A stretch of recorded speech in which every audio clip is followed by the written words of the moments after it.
গৰম হৈছে, মিঠাতেল দিছো, তাত আলু দি দিব। এতিয়া ঢেকীয়া শাক বনাইছো হা। আলুটো অলপ ৰঙালাও সিজাই দিলে পিঁয়াজ দি দিব।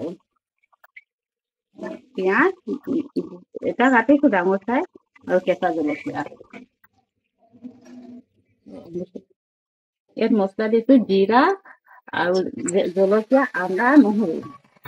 ইয়াত অলপ হালধি গুড়ি দি দিম, অলপ জালুক গুড়ি দি দিম, অলপ ধনিয়া দি দিম, বেছি নহয় অলপ।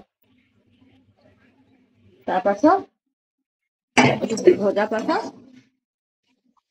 তাত নিমখ দি দিব, অলপ ভজা পাছত নিমখ দি দিব, বিলাহী দি দিব। বিলাহী থোৱাৰ পিছত অলপ পকাইলে এই ঢেকীয়া শাক দিব।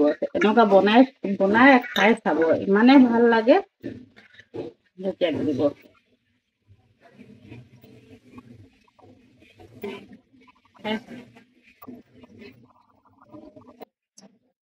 এইটো ঢেকীয়া হৈ গ'ল। কিমান ধুনীয়া হৈছে ঢেকীয়াটো। এই ভাতৰ লগত খাব পাৰি, ৰুটিৰ লগত খাব পাৰি, শুকান ৰুটিৰ লগত বেছি ভাল লাগে। শুকান ৰুটিৰ লগত খাব বহুত ভাল লাগে।